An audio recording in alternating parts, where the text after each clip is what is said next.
Well, hey, it's Pastor Doug again. I'm here to tell you another story. I hope you enjoyed Hardy Hardhead. We're going to go to another story that's called Will and Tom. This is based on a story by Old Joe and the Carpenter, and I brought it into the world of Jack. Now, I already introduced you to Will, Jack's older brother, and how the wheels and Will's heads sometimes turn, and Tom being the oldest and the strongest. But this is a story that happened a long time ago. But it also had happened to a point whenever Will and Tom, they was starting to get growed up. And as they started getting to growed up, well, they started thinking to themselves that one day they might have to move off and get their own land, build their own cabin, have their own wives. And by the way, girls were starting to look pretty good to them. Although where they were at, they just didn't have too many to look at. In fact, mostly just to think about. And the ones that they thought the most about were Mr. Thompson's twins. You see, Mr. Thompson, now, he had some good land way on the other side of town, way out in some hills and hollows, and out to a nice place where the pasture was straight, and it had a little bit of rise up into the hills, and it was a great place for growing one of the crops that could make you some money back then.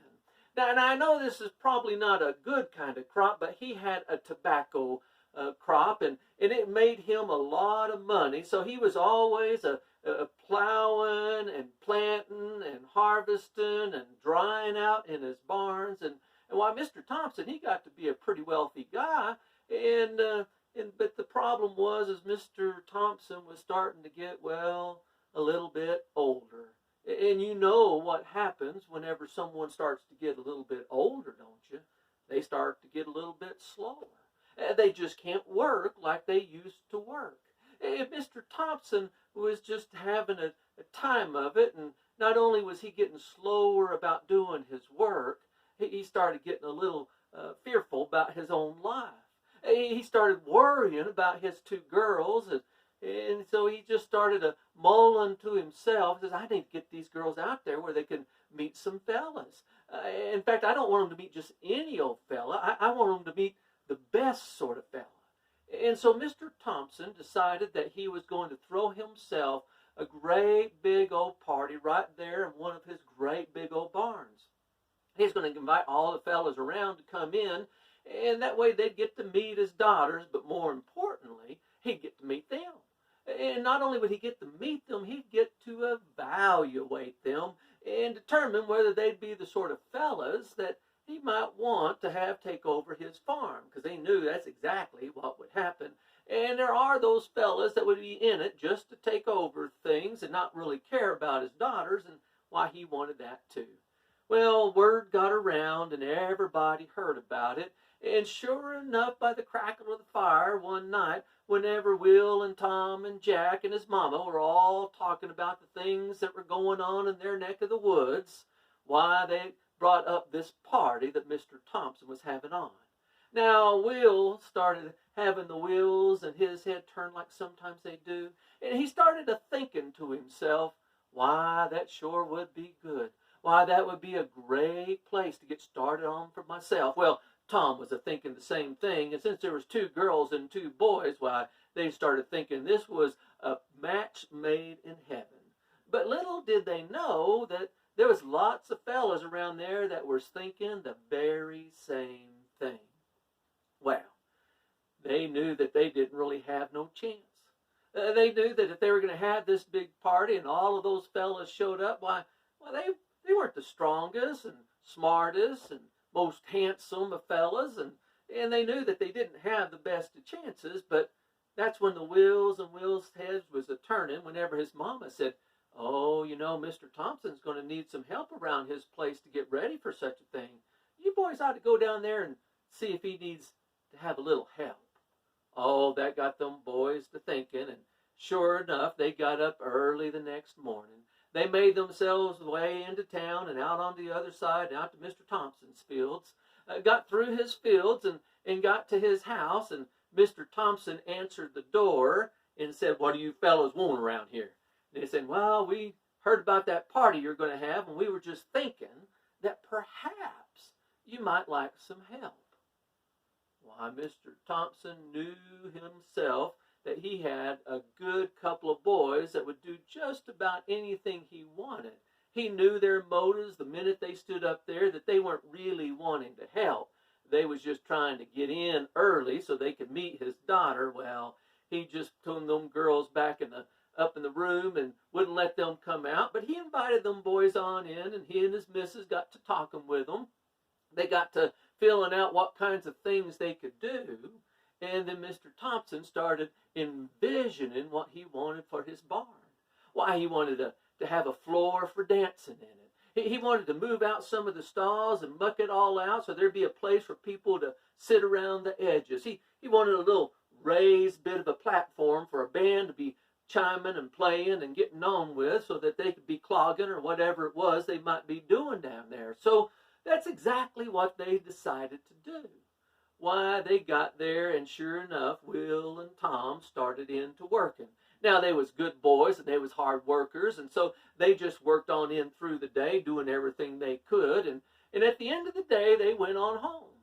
Why, the next morning, they got up and got there. Mr. Thompson was glad to see them. He brought them on in, got them to working, and this time for lunch, he invited them into his house. Why, they knew they was going to get to meet them two girls, but sure enough, they didn't. They just got to eat in the kitchen with Mr. and Mrs. Thompson, and then they went back out to work again. Well, one day turned into two, and two turned into a week, and a week turned into a month. But after a month of hard work, they had turned that barn into a right hall of a place for a party such as Mr. Thompson wanted to throw.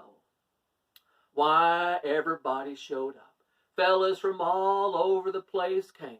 They lined up outside the barn and on into it. They was shoulder to shoulder where you could get around there, and every one of them was wanting to take their turn of dancing with them girls or talking to them just a little bit, just doing anything they could to make any kind of impression on them at all. But the hardest thing of it was is that them girls really just weren't too interested themselves. They felt like their daddy was just trying to pick out some for them, and they wanted to have a little say in it themselves, and so they was being polite, but there wasn't nary one of them that was really doing anything for them. None of their hearts went a pitter-patter, none of their eyes went a flashing, and in fact, they just kind of felt like it was a duty. They'd say, "Hi, how you doing?" and "Who are you?" and they'd make small talk sure enough, but none of it was very good, and by the end of the night, they was wore out, and everyone else finally went on home. And when they did, Mr. Thompson looked around and realized that his barn wasn't good for what it was intended for. Why, he had moved his cattle out into the fields, and he'd had them here and there, and it was time to bring them back in, as well as the chickens and the hogs, and get everything ready in the barn. And why, it was looking more like a hog, and he just didn't know what he was going to do, because it was more work than what he wanted to do. And that's whenever them boys showed up again, Will and Tom. They hadn't even had a chance to meet with them girls. And they said, "Oh, Mr. Thompson, what a party last night. Man, they had so many people around here. Why, we didn't even get into the barn. But we knew you was going to have to do some work, so we decided to show up here and see what we could do to put it back in place. Since we was the ones that took it apart, we were the ones that probably ought to help you out." Why, Mr. Thompson just thought to himself, "Why, I could use a couple of fellas like you. Come on in."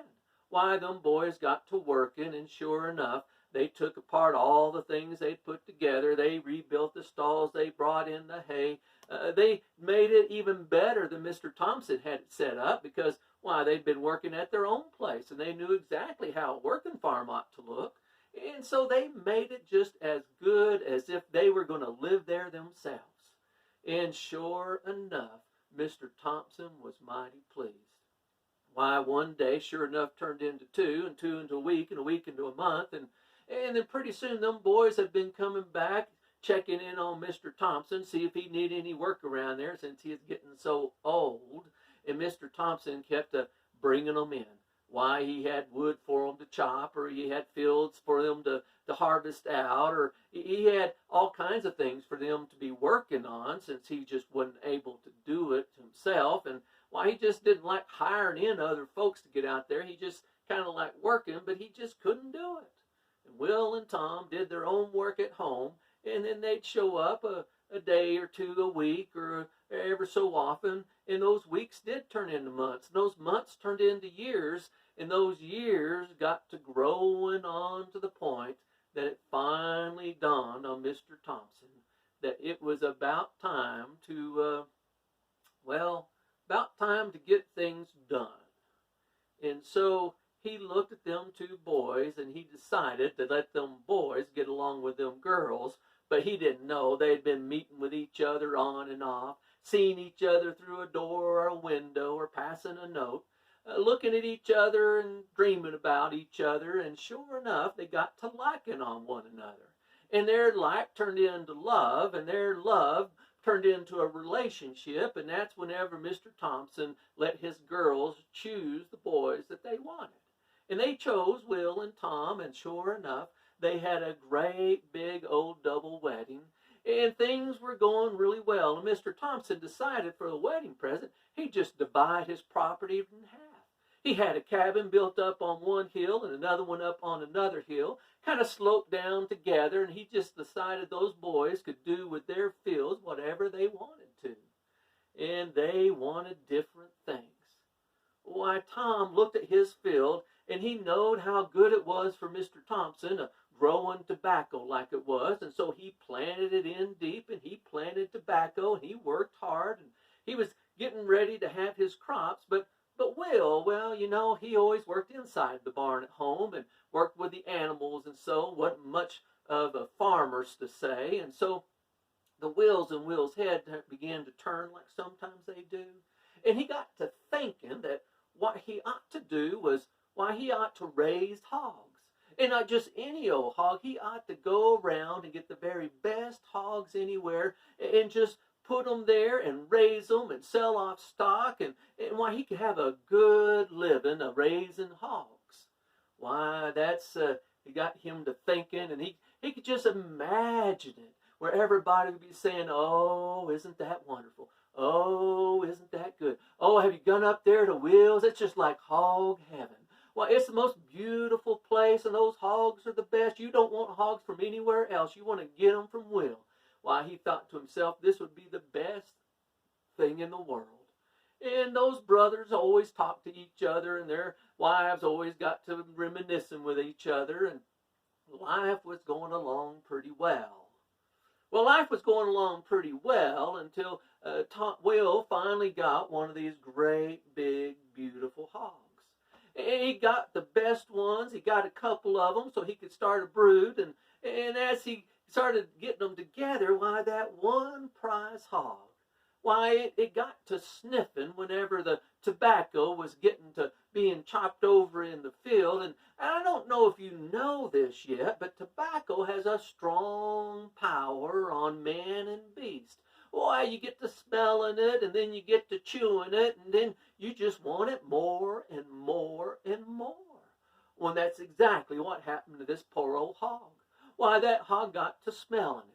And as he got to smelling it, he got to rooting around, and he got out of his pen, and he got over to the side of the field, and he got into Tom's field, and he got to chewing, and he got to spitting. Now, I don't know if you ever seen a hog spit, but it can make a mighty mess. And when it made that mighty mess, that hog just jumped right in and started wallering around in it. It was just having a beautiful time, getting himself all there in that wallow, going all around, and he was having a beautiful time. And Tom realized what was going on. He saw that hog down there ruin his crop.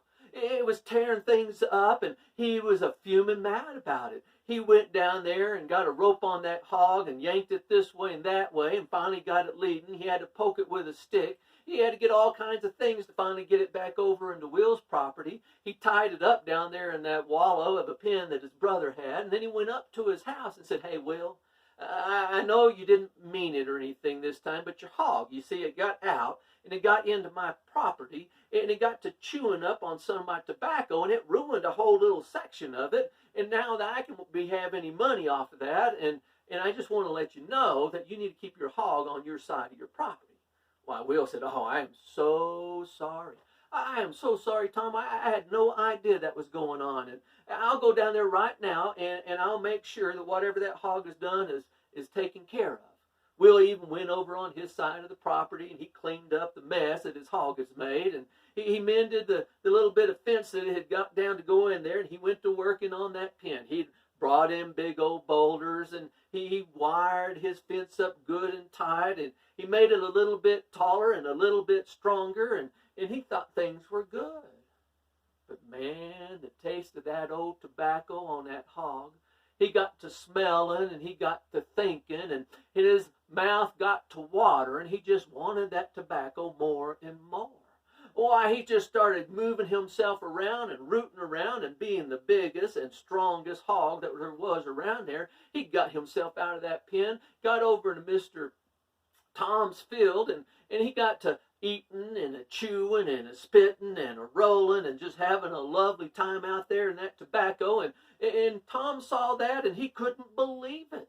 He couldn't believe that his brother hadn't taken care of this thing. He was so mad at him. He went all the way down there, and he took that hog, and he brought it back, and he put it in that pen and locked it up good and tight, went up there and told his brother, says, now, Will, you're going to have to do something about this hog. If you don't do something about it, I will. Now, Will didn't know what that meant, but he went down there and did his best. He brought in big boulders this time and made a great big stone fence right around that old hog. He put in spikes around the outside of it, pushing it up, hoping that might hold him in. And he went over there and cleaned up the mess. But sure enough, whenever the sun was coming out and the heat was on that tobacco and the smell was in the air, that old hog just couldn't hold himself back. Why, it had a hold on him, and he just couldn't help himself. He started fighting and rolling and wallowing, and a great big old hog like that is a mighty force to be reckoned with, and he just got himself right through them stones and nudging them and getting this way. He nudged up the spikes and got around them, got into Mr. Tom's field again, and he started a chewing and a spitting and a rolling and just having this lovely time. And why, he was having such a great time in there, he didn't even notice that Tom was coming down. And the only thing that Will heard was the gunshot. And it was silent. No more digging and a chewing and a rolling around, because that hog was dead. Tom took that hog, and he'd brought himself a bit of a wagon, and he hauled it over there into Will's side of things and just dumped it over. He went up to Will's house and knocked on his door and says, Will, I told you I was going to take care of it. Now you got a hog that you got to take care of. And he went on back to his home. Why, Will went down there and he saw that dead hog. When he saw that dead hog, he saw his dreams of that hog, having Will's hog heaven, just crushed to death. Why, he didn't have hardly any more money to go out and buy another hog like that. He was going to sell that one and have more money to be able to buy other ones and sell off the springs. And he just, he was crushed. And he got to thinking to himself, my brother just doesn't care for me at all. Why, my brother doesn't love me. He doesn't worry. He doesn't care about my family and how we're going to get along. Why, look at what he did to us. Oh, my brother is the worst one in the whole world. And so that's when he decided right there, he'd take all those stones and he just started putting them up right between their property. He goes, I don't want my brother ever coming on my side again. He's a nuisance and he's a problem and he don't love me and I don't love him. And he just made a great big old stone wall. And Tom got to looking what his brother was doing. Why, he wasn't about to be outdone. He had a little bit of some water running through his side that he was using to get onto that tobacco so it'd grow good. And why, he just went over and he dug a ditch right down next to those stones that Will had put up.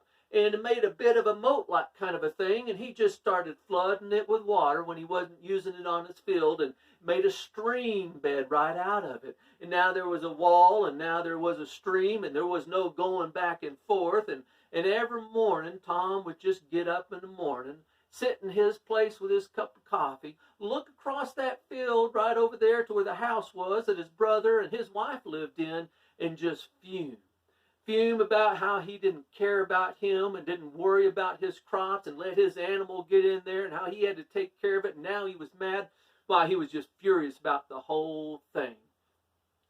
And so one morning, while he was a steaming and a feuding and a worrying about it and all the kinds of things about it, he noticed that his brother was over in that window. And he didn't want to see his brother, and why his brother was looking at him and staring at him too, and why Will was just sitting there fuming to death about it whenever there was a knock on his door.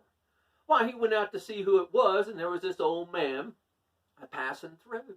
Had him old carpenter's box, and he says, "Oh, Will, how you doing? I know that you got a good place up here. You know, Mr. Thompson's been good to you and your brother, and you got land, and you got all kinds of stuff, and why, I'm on kind of some hard times, and I was wondering if you might need any work around here. I sure would do just about anything for you." Why, Will looked at him and says, "Nah, can't really think of anything I got to do around here, but can't send you on your way without no food, so you come on in here."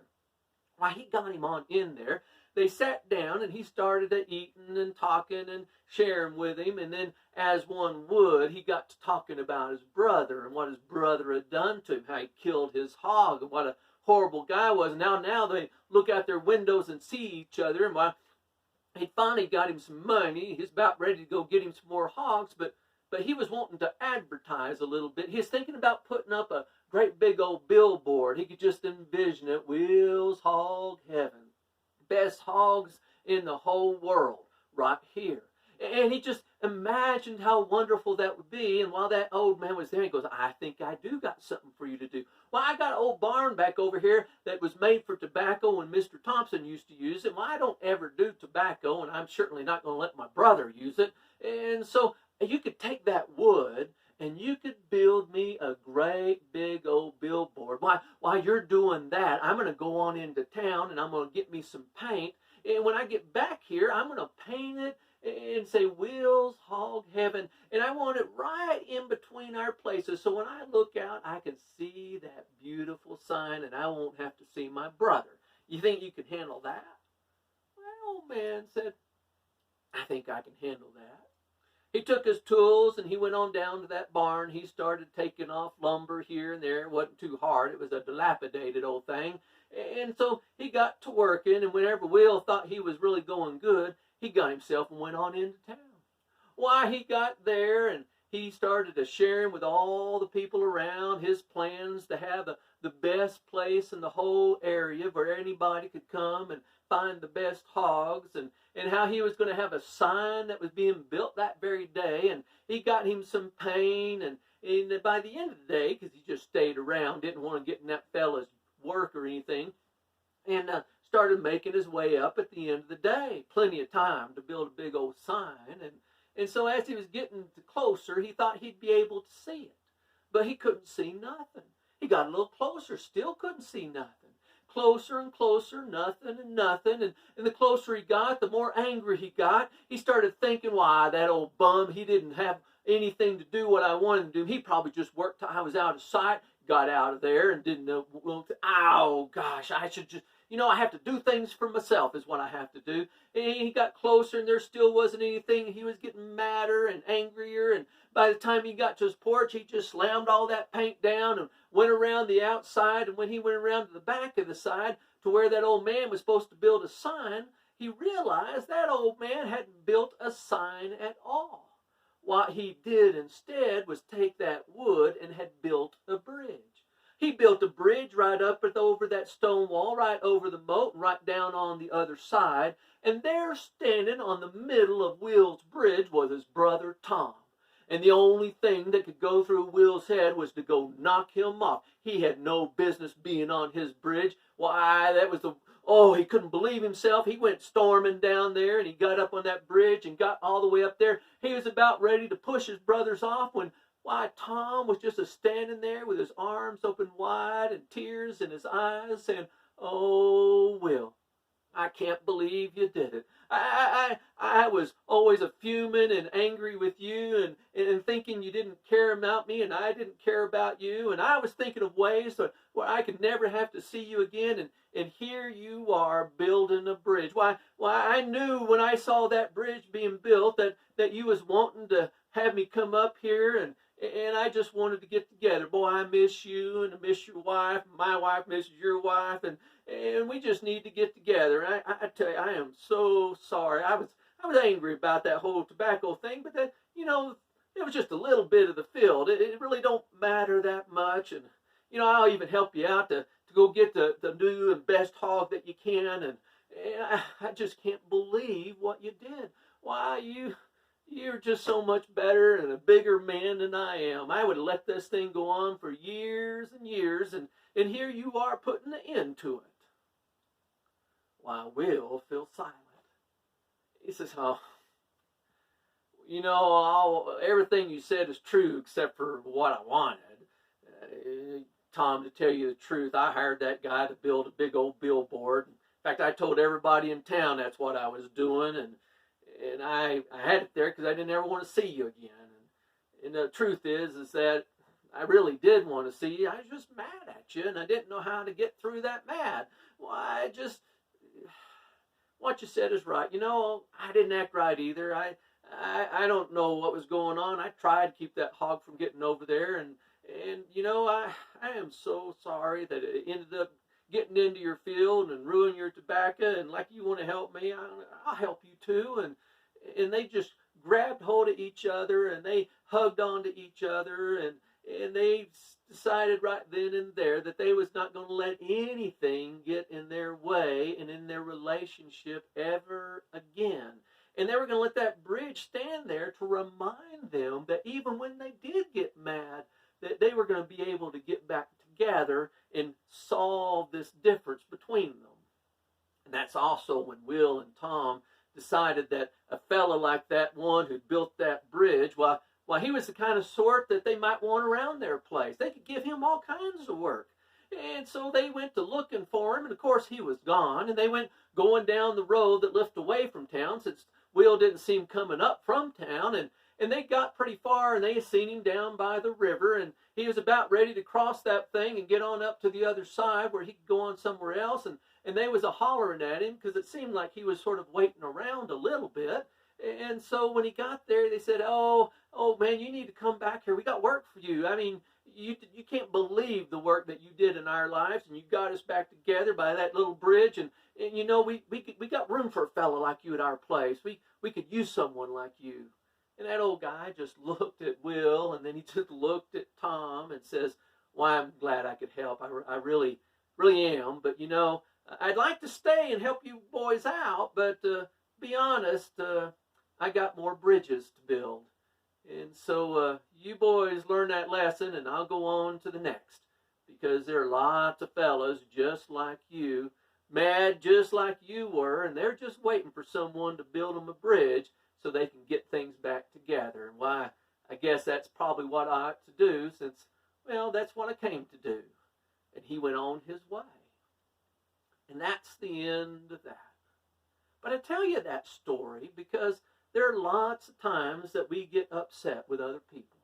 They've done something to us, or we feel like they did, and we get mad at them, and they get mad at us, and pretty soon a good relationship gets broken over things that we just think are so vitally important, and our emotions are roaring along, and we don't know how to get out of it. And it takes someone like a good carpenter.